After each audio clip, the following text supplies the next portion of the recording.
नमस्कार, मैं हूं अब्दुल्ला इमाम और दर्शन जहानाबाद में आप सभी का स्वागत है। हम हाजिर हुए हैं कुछ अहम खबरों के साथ। थोड़ा सा वक्त निकाल कर देखिए खबरें फटाफट अंदाज में। हम पहली खबर पर आते हैं, जहां की कालीनगर 4 लाइन न्यू बाईपास के समीप एक दर्दनाक और भीषण सड़क हादसा हुआ।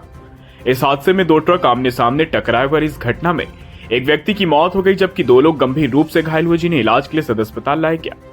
घटना के संबंध में प्रत्यक्षदर्शियों ने बताया कि एक ट्रक पटना की तरफ से तो दूसरी ट्रक गया की तरफ से आ रही थी। दोनों आमने सामने काफी तेज रफ्तार में बुरी तरह से टकरा गई, जिसके बाद एक व्यक्ति सड़क किनारे जा गिरे, जबकि दूसरे चालक ट्रक में ही फंसे रह गए और तीसरे को हम लोगों ने किसी तरह बाहर निकाला और नगर थाने की पुलिस को सूचना दी। तुरंत नगर थाना के अध्यक्ष दिवाकर कुमार विश्वकर्मा सहित कई पुलिसकर्मी घटनास्थल पर पहुंचे और आनन फानन में घायलों को सदर अस्पताल भेजने की प्रक्रिया शुरू की। फिलहाल इस घटना के बाद मौके पर पूरी तरह से अफरा तफरी मच गई और लोगों की काफी भीड़ भी इकट्ठा हो गई। हम अगली खबर पर आते हैं, जहां की जहानाबाद के जाफरगंज से पंच मोहल्ला को जोड़ने के लिए दरधा नदी पर फुट ओवर ब्रिज की मांग तेज हो गई है। सदर विधायक सुदय यादव ने यह मामला विधानसभा में उठाया और सरकार से जल्द पुल निर्माण की मांग की है। दरअसल जहानाबाद शहर के जाफरगंज और पंच मोहल्ला के बीच दरधा नदी लोगों के आवागमन में बड़ी बाधा बन रही है। खासकर बरसात के दिनों में यहाँ के लोगों को भारी परेशानियों का सामना करना पड़ता है। इसी को ध्यान में रखते हुए सदर विधायक सुदय यादव ने विधानसभा में पुल निर्माण का मुद्दा उठाया। उन्होंने सरकार से मांग की कि जल्द से जल्द यहाँ एक फुट ओवर ब्रिज का निर्माण कराया जाए, जिससे लोगों को आवागमन में सुविधा होगी। विधायक सुदय यादव ने बताया कि दरधा नदी के ऊपर फुट ओवर ब्रिज का निर्माण यहाँ के लोगों की जरूरत है। रोजाना सैकड़ों लोग, खासकर स्कूली बच्चे और बुजुर्ग इसी रास्ते से गुजरते हैं।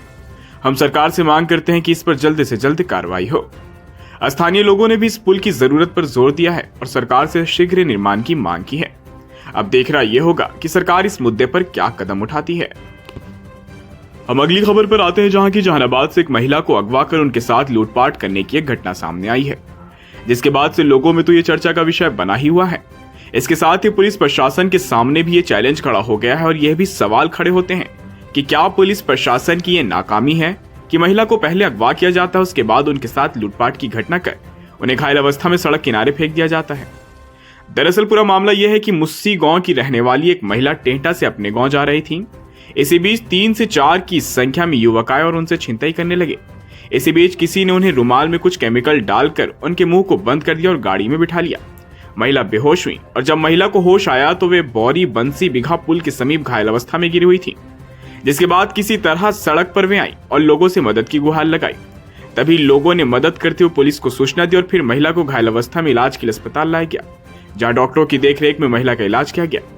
महिला ने बताया कि महिला के पास 16 से 17 हजार रुपए नगद, सोने का चेन सहित कई आभूषण थे, जो सब चोरी कर लिए गए हैं। अब हम अगली खबर पर आते हैं, जहां की बीते कुछ दिनों पहले जहानाबाद में बर्ड फ्लू की पुष्टि हुई है, जिसके बाद से जिला प्रशासन एक्टिव मोड में है और लगातार सैनिटाइजेशन के साथ में जांच की प्रक्रिया की जा रही है। जिला प्रशासन के आला अधिकारी पूरे जिले में बर्ड फ्लू को लेकर नजर भी बनाए हुए हैं। इसी बीच जहानाबाद के घेजन से एक मामला सामने निकल कर आया है, जहां की उड़ते उड़ते पक्षी की मौत हो गई। ग्रामीणों ने वीडियो बनाया और हमें भेजा है।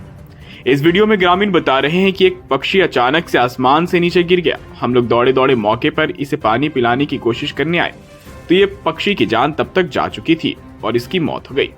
फिलहाल पक्षी की मौत से लोगों में भय का माहौल कायम है और लोगों ने जिला प्रशासन से सैनिटाइजेशन की व्यवस्था की मांग की है। अब हम आखिरी खबर पर आते हैं, जहां की बिहार में इस वर्ष विधानसभा के चुनाव होने वाले हैं। इस विधानसभा चुनाव को लेकर सभी पार्टियों के द्वारा तैयारियां जोर शोर से की जा रही है और जहानाबाद सीट एक ऐसा सीट है जहां हर पार्टी की नजर होती है। कहीं न कहीं बिहार की राजनीति में जहानाबाद एक अहम भूमिका निभाती है। लगातार कई पार्टियों के द्वारा यहां पहले से ही दावा ठोका जा रहा है कि जहानाबाद सीट से वे चुनाव लड़ने जा रहे हैं। इसी बीच अब कांग्रेस भी मैदान में उतर चुकी है। जिला कांग्रेस पार्टी की एक महत्वपूर्ण बैठक आयोजित कर सभी कार्यकर्ताओं के साथ जिलाध्यक्ष गोपाल शर्मा ने पार्टी की और मजबूती और चुनाव में बेहतर प्रदर्शन करने हेतु कई विषयों पर चर्चा की और रणनीति बनाई। जिलाध्यक्ष गोपाल शर्मा ने बताया कि हमारे आला कमान से हम यही मांग करते हैं कि जहानाबाद से कांग्रेस पार्टी को चुनाव लड़ने का आदेश दिया जाए, क्योंकि जहानाबाद कभी एक जमाने में कांग्रेस का गढ़ हुआ करता था और ये बात कहीं न कहीं हमारे पार्टी के सभी वरीय नेता और राहुल गांधी जी को समझ में आ गई है कि उन्हें क्षेत्रीय पार्टी भ्रमित कर रही है। इसलिए इस बार के चुनाव में कांग्रेस पार्टी फ्रंट फुट पर आकर बड़े भाई की भूमिका निभाएगी और हमारी पूरी कोशिश रहेगी कि जहानाबाद से कांग्रेस पार्टी चुनाव लड़े। तो दोस्तों, ये थी जहानाबाद के दिन भर की कुछ अहम खबरें। खैर, फिलहाल के लिए बस इतना ही। हमें दीजिए इजाजत, हम फिर से हाजिर होंगे नई खबर को लेकर। तब तक के लिए आप अपना बहुत ख्याल रखिए। आपको हमारे खबर को पेश करने का तरीका अगर पसंद आए तो दर्शन जहानाबाद चैनल को लाइक कीजिए, सब्सक्राइब कर मदद कीजिए और शेयर करना ना भूलें।